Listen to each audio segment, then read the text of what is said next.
அஸ்ஸலாமு அலைக்கும். எல்லாரும் எப்படி இருக்கீங்க? நம்மளுடைய சேனலில் தொடர்ந்து மென்டல் ஹெல்த் அவேர்னஸ் பற்றி பேசிட்டு வந்துட்டுருக்கோம்.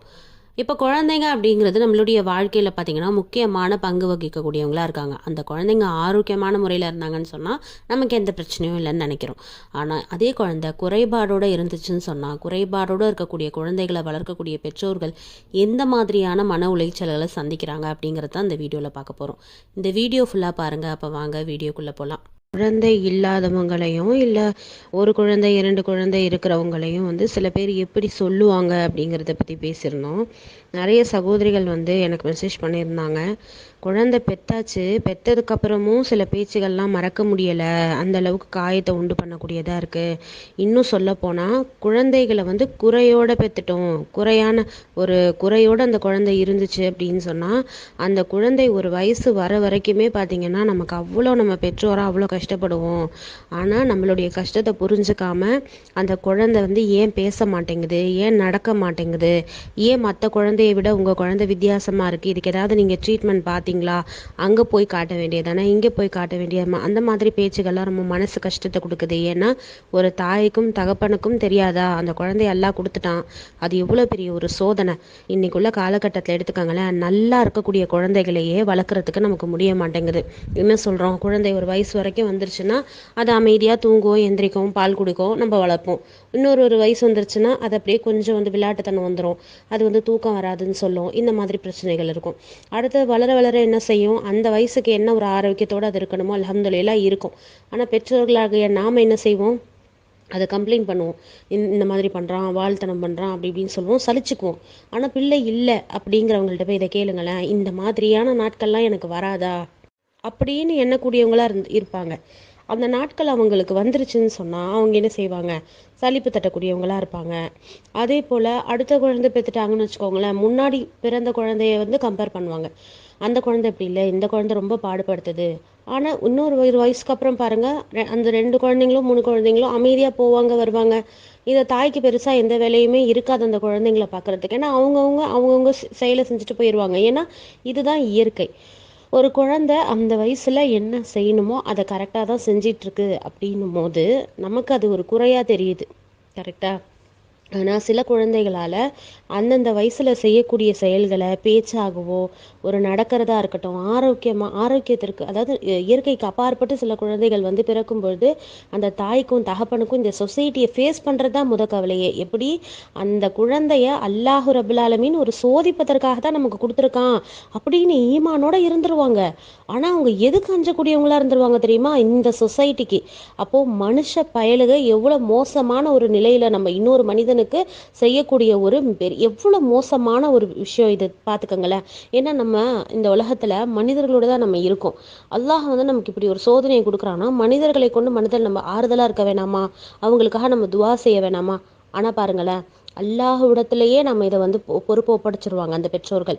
பொறுப்பை ஒப்படைச்சு அல்லாஹ் நமக்கு இந்த சோதனை கொடுத்துருக்குறான், நம்ம எவ்வளோ சோதனையை தாங்குவோங்கிறதுனால தானே இதை கொடுத்துருக்குறான், நம்ம இதை அல்லாஹ் கிட்ட விட்டுருவோம், இந்த குழந்தைய அல்லாஹ் வளர்ப்பான் அப்படின்னு சொல்லிட்டு அல்லாஹ் மேலே அவ்வளோ நம்பிக்கையை போட்டு ஈமானோட பொறுமையோட தொழுகையை கொண்டு அவங்க என்ன செய்கிறாங்க, அந்த குழந்தைக்கு தேவையான அத்தனை ஆரோக்கியமான விஷயங்களையும் அவங்க செஞ்சிட்ருப்பாங்க. ஆனால் அவங்க எந்த ஒரு விஷயத்துக்கு தெரியுமா பயப்படுவாங்க, இந்த சமுதாயத்துக்கு தான் பயப்படுவாங்க. அந்த குழந்தை ஓரளவுக்கு வளர்ந்து வர வரைக்கும் அந்த குழந்தைக்கு காதுல எதுவுமே விழாது. பெற்றோர்கள் ரொம்ப கவலைப்பட்டு இருப்பாங்க. நம்ம பிள்ளைய பத்தி இப்படி கேள்வி கேட்கறாங்களே, நம்ம பிள்ளை இப்படிதான் தெரியுது, அதை கேள்வி கேட்டு கேட்டு இப்ப என்ன ஆக போகுது, இப்ப இவங்க என்னத்தை சம்பாதிச்சிட போறாங்க, நம்மளும் ஒரு தடவை பதில் சொல்லிட்டே இருக்கணுமே, இவன் எப்ப பேசுவான். ஒரு சில குழந்தைங்களுக்கு பேச்சு லேட்டாக தான் வரும். அந்த குழந்தைய பார்த்து அந்த குழந்தை பேச முயற்சி செய்யும் போதே நீ என்ன ஊமையான்னு கேட்டு கிண்டல் கேலி செய்கிற மாதிரியான விஷயங்களும் நிறைய நடந்திருக்கு. அப்போ இப்படியான ஒரு குழந்தை இருந்துச்சு அப்படின்னா அது எந்த ஒரு குறையுமே இல்லாமல் தான் பிறக்கணும்னு நாம் நினச்சிட்டு இருக்கோமே, நம்ம யாரு? அப்போது நம்ம அல்லாஹுடைய படைப்பான இந்த உலகத்தில் ஒரு இலை, ஒரு தூசி, ஒரு சின்ன மண், கல் கூட, இந்த காற்று கூட என்னது எல்லாமே அல்லாஹ் ரபுல் ஆலமீன் படைச்சது தான். இந்த உலகத்தில் எதை எப்படி படைக்கணுங்கிறத அவனுக்கு தெரியும், நம்மக்கிட்ட ஒன்றும் இல்லை. அப்போ நம்ம ஒருத்தரை பார்த்து அந்த மாதிரி கேலி கிண்டல் செய்கிறோம், இல்லை நோண்டி நோண்டி கேள்வி கேட்குறோம், ஒரு குறையாக பார்க்குறோம் இந்த விஷயத்தனா நம்ம யாரை குறை சொல்கிற மாதிரி, அல்லாஹ்வை குறை சொல்கிற மாதிரி. ஏன்னா அதை படைச்சது யாரு, அல்லாஹு ரபுல் ஆலமீன் இந்த பயம் நமக்கு மனசுல இல்லை தானே. அதனால தானே அல்லாஹுடைய படைப்பை நம்ம கேலி செய்யக்கூடியவங்களா இருக்கிறோம். நம்ம என்ன செய்வாங்க, சில பேர் அக்கறையில தானம்மா கேட்குறோம், நம்ம கேட்டா என்ன ஆயிடும், சரியாயிடுமா, பெத்த தாய் தகப்பனுக்கு தெரியாதா, பெத்தவங்களுக்கு தெரியாதா என்ன பண்ணணும்னு, அவங்க எவ்வளோ வேதனை அனுபவிச்சுட்டு இருப்பாங்க. மற்ற பிள்ளைங்க மாதிரி நம்ம பிள்ளையும் ஓட மாட்டேங்குதே ஆட மாட்டேங்குதே, அந்த பிள்ளைய அப்படி பொத்தி பொத்தி பார்த்துட்டு இருப்பாங்க. ஆனால் பேசக்கூடிய நாம் என்ன செய்வோம், அழகா பின்னாடி பேசிட்டு புறம் பேசிட்டு போகக்கூடியவங்களா இருப்போம். எல்லார் குடும்பத்திலையும் இப்படியான குழந்தைகள் இருக்க தான் செய்வாங்க. அந்த தாய் தகப்பனுக்காகவும் அவங்களுடைய மனநிலைக்காகவும் அவங்க குழந்தைக்காகவும் துவா செய்யக்கூடியவங்களா தான் நம்ம இருக்கணுமே தவிர, அதைத்தானே அல்லாஹ் விரும்புகிறான். அப்படியான மோமீன்களாக தான் நம்ம இருக்கணுமே தவிர கேலி பேசுறதோ கிண்டல் பேசுறதோ எதுவுமே இல்லை. இன்னும் சில விஷயங்களை புரிஞ்சுக்கணும் சகோதரிகளே. நார்மலான அந்த ஒரு குழந்தை என்னென்னலாம் பண்ணுமோ அதை வளர்த்து எடுக்கிறதுல நமக்கு பெருமை கிடையாது, எந்த பெருமையும் வந்துட போகிறது கிடையாது.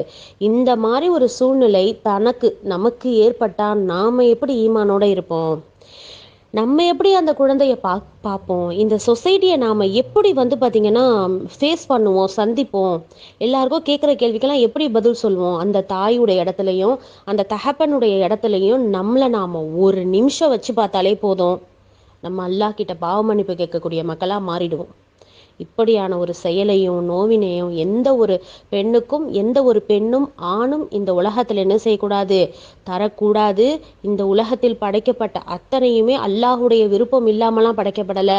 எல்லாமே அவனுடைய விருப்பத்தோடு அல்லாஹ் அழகிய படைப்பையே என்ன செஞ்சிருக்கிறான், படைச்சு வச்சிருக்கிறான். அவன் அழகிய படைப்பாளன். அப்படிங்கும்போது ஒருவருடைய உருவத்தையோ பிள்ளைகளையோ அவர்களுடைய செயல்களையோ கேலி செய்வதனால நம்ம யாரைத்தாம்மா கேலி செய்கிறோம், அல்லாஹுவுக்கு நம்ம என்ன செய்யறது, கேலி செய்கிற மாதிரி. அல்லாஹ் பாதுகாக்கணும், அவுது பில்லா.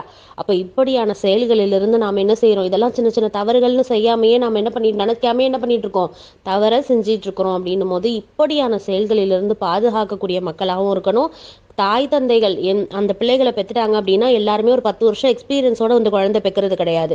எல்லாருமே புதுசாக தான் கல்யாணம் பண்ணுறோம், எல்லாருமே புதுசாக தான் குழந்தை பெக்கிறோம். குழந்தை பெக்க தான் என்னது, ஓ இப்படி தான் விழுமா குழந்தை, ஓ இப்படி தான் நடக்குமான்னு எந்த தாயும் ஆச்சரியப்படுறதில்லை. அதுக்கு தனக்குன்னு வரும்போது என்னது, அதற்கான கல்வி அறிவு அல்லாஹ் என்ன செஞ்சிடறான், தந்துடுறான். அப்படிங்கும்போது நாம் என்ன செய்யக்கூடாது, குழந்தைகள் ஒரு பிறந்த குழந்தைனா என்ன, இந்த உன் பிள்ளைக்கு மூக்கு இப்படி இருக்கு, என்னவோ நீயே வெள்ளையா இருக்க, உன் மாப்பிள்ளையே வெள்ளையா இருக்காங்க, இந்த புள்ள கருப்பா இருக்கு, என்ன நீங்க 2 பேரும் கருப்பா இருக்காங்க, உங்களுக்கு எப்படி வெள்ளை புள்ள பிறந்துச்சுங்கிற மாதிரியான கேவலமான பேச்சுகளை நாம் என்ன செய்யணும், தவிர்த்துக்க கூடியவங்களா இருக்கணும். ஏன்னா இந்த துனியாவில் இருக்கக்கூடிய அத்தனை விஷயங்களையுமே யார் படைச்சது, அல்லாஹு ரபுல் ஆலமீன் படைச்சிருக்காங்கிற எண்ணத்தோட ஒவ்வொரு படைப்பினங்களையும் பார்க்க ஆரம்பிச்சோம், அச்சத்தோட பார்க்க ஆரம்பிச்சோம், ஆச்சரியத்தோட பார்க்க ஆரம்பிச்சோம் இறைவனை முன்னிறுத்தி. அப்படின்னா அல்லாஹுக்கு நன்றி செலுத்தக்கூடிய மக்களாக மட்டும்தான் இருப்போமே தவிர கிட்டல் கேலிக்கு இங்கே என்ன செய்யல இடம் கிடையாது. அப்படிங்கிறத நாம் நினைவில் வச்சுக்கிட்டு அல்லாஹுக்கு ஒவ்வொரு விஷயத்திலையும் அஞ்சக்கூடிய மக்களாக இருக்கணும். சின்ன சின்ன தவறுகள் தான் நாளைக்கு நம்மளை நரக நெருப்புக்கு இழுத்து செல்லக்கூடியதாக இருக்குங்கிறத விளங்கிக்கிட்டு அல்லாஹுடத்துல தௌபா செய்யக்கூடிய மக்களாக இருக்கணும்னு சொல்லி, நீங்கள் அந்த மாதிரி ஒருத்தரை சபையில் பார்க்குறீங்க, ஒருத்தவங்க அந்த மாதிரி இன்னொருத்தவங்களை பேசிகிட்டு இருக்கிறாங்க கிண்டலும் கேலியமானா, நன்மையை ஏவி தீமையை தடுக்கும் விதமாக அவர்கள்ட்ட நம்ம என்ன செய்யணும், பொறுமையான முறையில் நாம் எடுத்து சொல்லக்கூடிய மக்களாக நாம் இருக்கணும். அப்படிங்கிறதையும் சொல்லி உங்கள்கிட்ட இதை ஷேர் பண்ணிக்கிறேன். அஸ்ஸலாமு அலைக்கும் வரஹ்மத்துல்லாஹி வபரகாத்துஹு.